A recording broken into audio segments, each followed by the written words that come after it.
শিখে দেখো আমরা পার্ট ৬ শিখবো। দেখো শ্রমের মর্যাদা।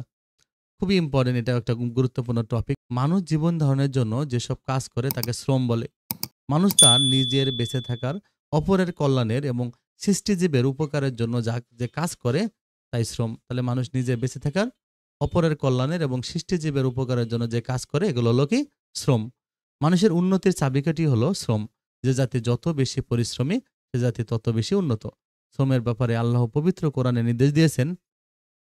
অর্থ যে অতঃপর যখন নামাজ শেষ হবে, তার মানে অতঃপর যখন নামাজ শেষ হবে তখন তোমরা জমিনের বুকে ছড়িয়ে পড়বে এবং আল্লাহর অনুগ্রহ বা রিজিক অন্বেষণ করবে। সূরা আল জুমুয়া আয়াত ১০। তাহলে তোমরা এই আয়াতটা কিন্তু লিখতে পারবা, যে তোমরা যে আয়াতের সূরার নাম আয়াত ভুলে যাও তাও তোমরা অর্থটা লিখে দিতে পারবা, যে তারপর আল্লাহ তাআলা বলছেন কি মানুষকে জমিনে ছড়িয়েছে, নামাজ শেষে তাকে জমিনের বুকে ছড়িয়ে পড়তে বলেছেন, মানে কাজ করতে বলছেন, রিজিক খুঁজতে বলেছেন। মানে এক জায়গায় বসে থাকতে নিষেধ করেন। এই যে তুমি ঘন্টার পর ঘন্টা মানে সারা ঘন্টা মসজিদে ব্যয় করে ফেললা বসে, বসে থেকে। এই যে তুমি কাজে গেলা না, কাজ করলা না, এটা হতে পারে না। তার মানে তোমাকে কাজও করতে হবে, বেঁচে থাকার জন্য কাজ করতে হবে। অবশ্যই তুমি নামাজ কালাম করবা, সবকিছু করবা, কিন্তু তোমাকে কাজ করতে হবে। শ্রমের মর্যাদা দেখো, ইসলামে শ্রমের মর্যাদা অত্যাধিক। শ্রম দ্বারা অর্জিত খাদ্যকে ইসলামে উৎকৃষ্ট খাদ্য হিসেবে আখ্যা দেওয়া হয়েছে। যদি বলে যে কোন খাদ্য হলো উৎকৃষ্ট, তার মানে এটা হলো নিজ শ্রমের উপার্জিত অর্থ দ্বারা খাদ্য। এবং জীবিকা অন্বেষণকে ইবাদত ঘোষণা করা হয়েছে। তার মানে হালাল জীবিকা অন্বেষণকে ইবাদত বলা হয়েছে। যে তুমি হালাল জীবিকা অন্বেষণ করবা, সন্ধান করবা, এটা হলো ইবাদত। এবং সেখানে মহান সাল্লাল্লাহু বলেন ফরজ ইবাদতের পর হালাল রুজির উপার্জন করা একটি ফরজ ইবাদত।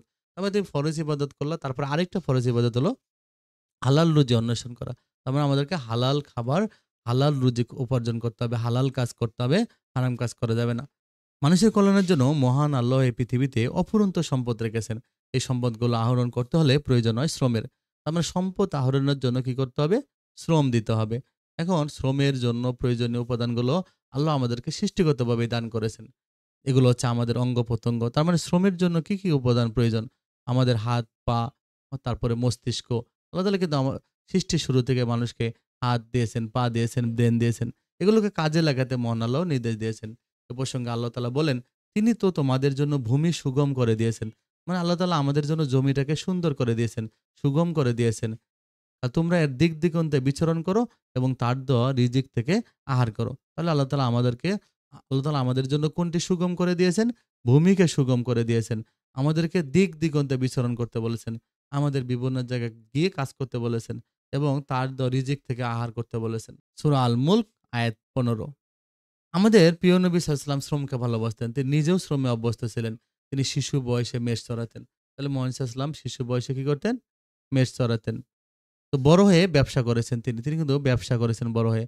হিজরতের পর মদিনার জীবনে তিনি বিভিন্ন যুদ্ধ পরিচালনা করেন। খন্দকের যুদ্ধে তিনি পরিখা খননে সক্রিয় অংশগ্রহণ করেন। তোমরা জানো ইসলামের ইতিহাসে গুরুত্বপূর্ণ একটা যুদ্ধ ছিল খন্দকের যুদ্ধ। এই যুদ্ধে তিনি নিজে পরিখা খনন করেছেন, মানে খাল খনন করেছেন। মানে বিপরীত গোষ্ঠী কাফেররা যেন সহজে যেন আক্রমণ করতে না পারে মদিনাতে। তারা যেন কি হয়? তখন তারা একটা খালের মতো করেছেন, নালার মতো করেছিলেন। সেখানে কিন্তু মুহাম্মদ সাল্লাল্লাহু আলাইহি ওয়াসাল্লাম নিজে অংশগ্রহণ করেছেন। পরিশ্রমী ব্যক্তিকে আল্লাহ পছন্দ করেন।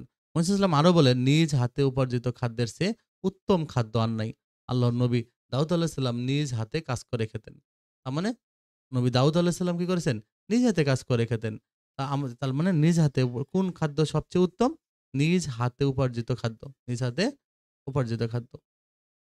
প্রিয় নবী সাল্লাল্লাহু আলাইহি ওয়াসাল্লাম এর কন্যা হযরত ফাতিমা রাদিয়াল্লাহু তাআলা আনহু নিজ হাতে যাতা ঘোরাতেন। তাহলে মুহাম্মদ সাল্লাল্লাহু আলাইহি ওয়াসাল্লামের প্রিয় কন্যা ফাতেমা রাদিয়াল্লাহু তাআলা আনহা নিজ হাতে যাতা ঘোরাতেন। আর এজন্য তার হাতে কিন্তু যাতা ঘোরানোর দাগ পড়ে গিয়েছিল। এমনকি তিনি নিজেই পানির মশক বয়ে আনতেন। মশক মানে হলো চামড়ার থলের মতো। সেখান থেকে পানি ভরে তিনি নিজেই নিয়ে আসতেন। এতে তার বুকে দড়ির দাগ পড়েছিল। তার বুকে দড়ির দাগ পড়েছিল। তার মানে হযরত ফাতিমা রাদিয়াল্লাহু তাআলা আনহার বুকে দড়ির দাগ পড়েছিল কেন? তিনি নিজ হাতে পানির মশক বয়ে আনতেন এবং তিনি যাতা ঘোরাতেন। যে গম গুঁড়া করার জন্য আগে যেটা ঘুরাইতেন এটা যাতা বলে। ঘরের সকল কাজ তিনি নিজ হাতে করতেন। নিজে ঝাড়ু দিতেন। সাহাবীগণ একদিন নবী করিম সাল্লাল্লাহু আলাইহি ওয়াসাল্লামকে জিজ্ঞেস করেন, কোন প্রকার উপার্জন উত্তম? নবী করিম সাল্লাল্লাহু আলাইহি ওয়াসাল্লাম জবাবে বললেন, মানুষের নিজ হাতের কাজের বিনিময়ে এবং সৎ ব্যবসা থেকে প্রাপ্ত মুনাফা। তবে তুমি নিজ হাতে যে কাজটা করবা এই কাজের বিনিময়ে যেটা অর্থ আসলো এটা। আরেকটা হলো সৎ ব্যবসা থেকে যে মুনাফা পাবা। মানে তুমি যে সৎ ব্যবসা করো। ব্যবসা তো অনেক আছে। কিন্তু দেখো সৎ ব্যবসায়ী আর কয়জন আছে, তাই না? তার মানে সৎ ব্যবসা থেকে মুনাফা, এটা কিন্তু খুবই একটা শ্রেষ্ঠ উন্নত মানের একটা উপার্জন। তার মানে নিজ হাতের কাজের বিনিময়ে আর সৎ ব্যবসা থেকে মুনাফা।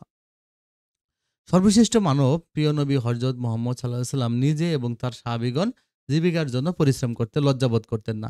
পবিত্র কোরআনে আল্লাহ তাআলা শ্রমজীবীদের প্রশংসায় বলেন, এমন বহু লোক আছে যারা জমিনের দিকে ভ্রমণ করে এবং আল্লাহর অনুগ্রহ খুঁজে বেড়ায়। তার মানে শ্রমজীবীদের প্রশংসা করা হয়েছে, বলা হয়েছে অনেক লোক আছে যারা জমিনের দিকে ভ্রমণ করে এবং আল্লাহর অনুগ্রহ খুঁজে বেড়ায়। সূরা আল মুজাম্মিল আয়াত ২০। ইসলামে শ্রমিকের মজুরির সাথে সাথে আদায় করার নির্দেশ দেওয়া হয়েছে। এ সম্পর্কে মহানবী সাল্লাল্লাহু আলাইহি ওয়াসাল্লাম বলেন, মজুরের শরীরের ঘাম শুকানোর আগেই তার মজুরি আদায় করে দিবে। তার মানে মজুরের শরীরে ঘাম শুকানোর আগে তার পারিশ্রমিক দিয়ে দিতে হবে। না, আমাদেরকে ঘোরানো যাবে না, মাসের মাস ঘোরানো যাবে না। তাদের পারিশ্রমিকটা দিয়ে দিতে হবে। সুতরাং আমরা সবাই শ্রমের প্রতি মর্যাদাশীল হব। নিজেদের কাজ নিজেরাই করব এবং আমরা নিজেরা স্বাবলম্বী হব। প্রিয় শিক্ষার্থী, আমরা পাঠ ৭ পড়ব। এখন দেখো ক্ষমা। মহান আল্লাহর অন্যতম গুণ হলো ক্ষমা। ক্ষমা যদি বলে কোনটি অন্যতম গুণ, তাহলে হবে ক্ষমা। সুন্দর সমাজ গঠনের জন্য মানুষের এই গুণটি থাকা খুবই প্রয়োজন। ক্ষমার আরবি প্রতিশব্দ হলো আফউন। কি বলতো? আফুন। আফুন অর্থ মাফ করা, প্রতিশোধ গ্রহণ না করা। ইসলামী পরিভাষায় এর অর্থ হলো প্রতিশোধ গ্রহণের পূর্ণ ক্ষমতা থাকা সত্ত্বেও প্রতিশোধ না নিয়ে মাফ করে দেওয়া। এটা হলো ক্ষমা। গুরুত্ব দেখো, তাহলে এটা কিন্তু প্রশ্নের মধ্যে আসতে পারে। মহান আল্লাহ সর্বশক্তিমান, তিনি মানুষকে অনেক নিয়ামত দান করেছেন, মানুষের সুখ শান্তির ব্যবস্থা করেছেন, কিন্তু মানুষ তার অজ্ঞতার কারণে, কিসের কারণে বলতো? মানুষ অজ্ঞতার কারণে সেই শক্তিমান প্রভুর কথা ভুলে যায়, হুকুম অমান্য করে, তার সাথে অংশীদার স্থাপন করে। পরে যখন মানুষ নিজের ভুল বুঝতে পারে, অনুতপ্ত হয়, আল্লাহর কাছে ক্ষমা চায়, তখন আল্লাহ মানুষকে ক্ষমা করে দেন। মহান আল্লাহ ঘোষণায় তিনি তার বান্দাদের তওবা কবুল করেন এবং পাপসমূহ ক্ষমা করেন। মহান আল্লাহ বলেন কি? যে তিনি তার বান্দাদের তওবা কবুল করেন এবং পাপসমূহ ক্ষমা করে দেন। সূরা আশ-শূরা আয়াত ২৫। আল্লাহ সর্বশক্তিমান এবং মহাপরাক্রমশালী হওয়া সত্ত্বেও মানুষকে ক্ষমা করে দেন। মহান আল্লাহ তাআলা রাসূল সাল্লাল্লাহু আলাইহি ওয়াসাল্লামকে ক্ষমার নীতি অনুসরণ করার নির্দেশ দিয়েছেন। তার মানে মুহাম্মদ সাল্লাল্লাহু আলাইহি ওয়াসাল্লামকে আল্লাহ তাআলা কিসের নীতি অনুসরণ করতে বলেছেন? ক্ষমার নীতি। তবে আমাদেরকে কি করতে হবে? সেই গুণ অর্জন করতে হবে।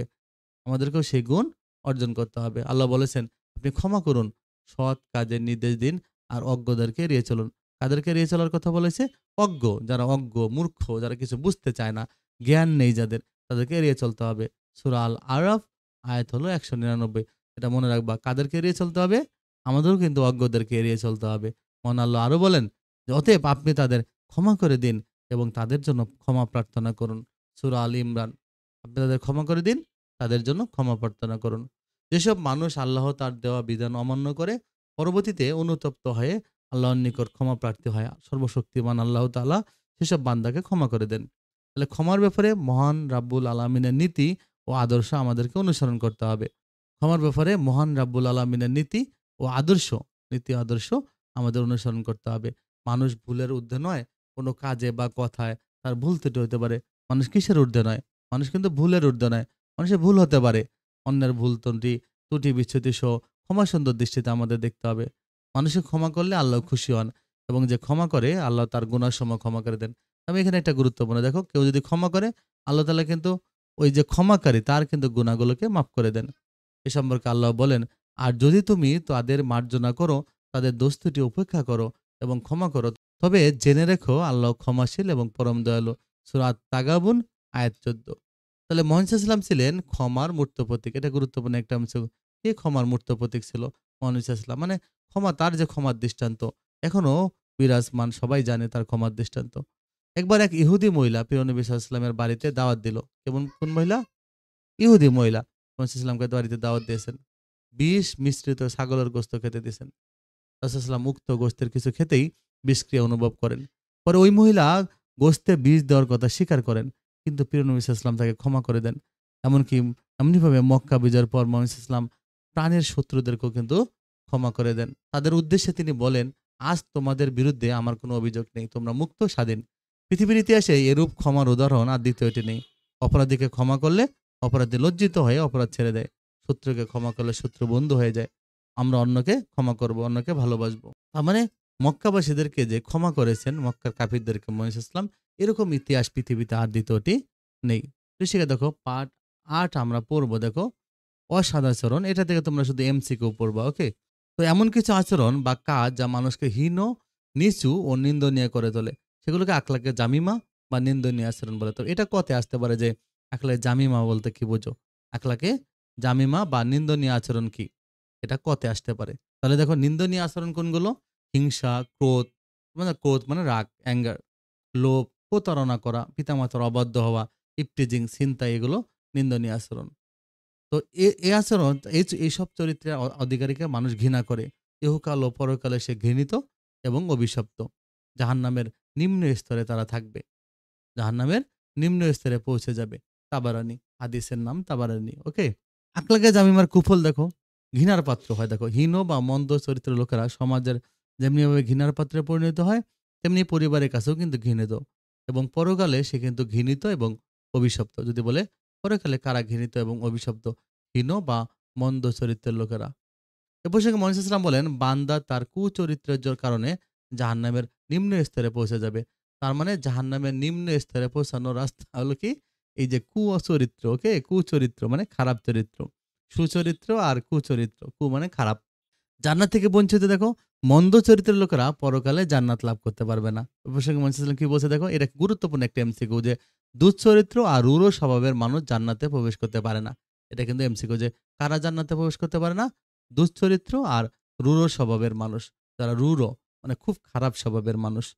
চরিত্র সংশোধন ব্যতীত আত্মার সংশোধন হয় না। কারণ চরিত্র যদি সংশোধন না হয় তাহলে আত্মার সংশোধন কিভাবে হবে? এজন্য চারিত্রিক দুর্বলতার সব দিকগুলো সংশোধন করতে হবে।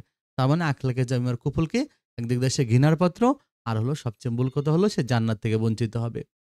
হিংসা দেখো, হিংসা দিয়ে প্রশ্ন আসতে পারে, সৃজনশীল আসতে পারে। অন্যের সুখ সম্পদ, মান সম্মান নষ্ট হওয়ার কামনা করা এবং নিজের মালিক হওয়ার বাসনা করাকে হিংসা বলে। মানে অন্যের সুখ সম্পদ, মান সম্মান এগুলো নষ্ট হলে এবং নিজের মালিক হওয়ার বাসনা করা, এটা হলো হিংসা। হিংসা শব্দের আরবি প্রতিশব্দ হলো হাসাদুন, যার অর্থ হলো হিংসা, ঈর্ষা বা পরশ্রীকাতরতা। আরেকটা জানো, প্রিয় শিক্ষিত অনেকে যখন বলে যে একটা খারাপ গুণের কথা বলে, তখন সে মিলাইতে পারে না এটা কি হিংসা না এটা অন্য কোনো খারাপ গুণ। মনে রাখবা হিংসা কিভাবে বুঝবা? হিংসা সবসময় মানুষ কোনো নিচুরা মানে উঁচুদের সাথে করে। মানে নিচু শ্রেণী থেকে উঁচু শ্রেণীর সাথে করে দেখবা। আর নিচু শ্রেণী চায় যে তার পজিশনটা পেতে। যেমন কোনো একজন শিক্ষার্থী যদি মনে করে যে একজন এক রোল ছাড়া যার আছে, সে যদি বলে যে, "তুই ফেল করিস", মনে, মনে সে চিন্তা করলো, ও যদি ফেল করতো আর আমি যদি এক রোল হতাম, তাহলে কিন্তু এটা হিংসা হবে। কিন্তু সে যদি তার যোগ্যতা দিয়ে পড়ালেখা করে তারপরে সে এক রোল হয় আর সে ২য় হয়ে যায়, এখানে হিংসা হবে না। ঠিক আছে? তাহলে কি করতে হবে? যে হিংসা হলো অনেকভাবে হিংসা হয় যে নিচুর সাথে উঁচুর হবে হিংসা। ওকে? কারণ নিচুরা চায় যে উঁচুরা যারা আছে, যেমন কেউ তার সৌন্দর্য নাই। সে চিন্তা করলো ওর আরেকজনের সৌন্দর্য যদি নষ্ট হয়ে যায় কিংবা সে যদি ওই সৌন্দর্য পেতে পারে, এটাও কিন্তু হিংসা হয়ে যাবে। তার মানে এই খারাপ গুণটা হয় নিচুর সাথে উঁচুর। মানে নিচুরা কি করে? হিংসা করে উঁচুদের সাথে। এটা হলো হিংসা। প্রিয় শিক্ষার্থী দেখো, অপকারিতা কি? হিংসা একটা মারাত্মক মানসিক ব্যাধি। যদি বলে একটা মানসিক ব্যাধি মানে এটা একটা মেন্টাল ডিসঅর্ডার, হ্যাঁ? মানসিক ব্যাধি। হিংসা বহু কারণে হয়। যেমন শত্রুতা থেকে হয়, লোভ থেকে, অহংকার থেকে, নিজের অসৎ উদ্দেশ্যে নষ্ট হওয়ার আশঙ্কা। নিজের কোনো অসৎ উদ্দেশ্য আছে, এগুলো যদি নষ্ট হওয়ার আশঙ্কা থাকে, ভয় থাকে কিংবা নেতৃত্বের লোভ, এগুলোর কারণে মানুষ হিংসা করে। এসব কারণে এক ব্যক্তি অপর ব্যক্তির প্রতি হিংসা বিদ্বেষ করে। ইসলামে কাজগুলোকে হারাম ঘোষণা করেছে।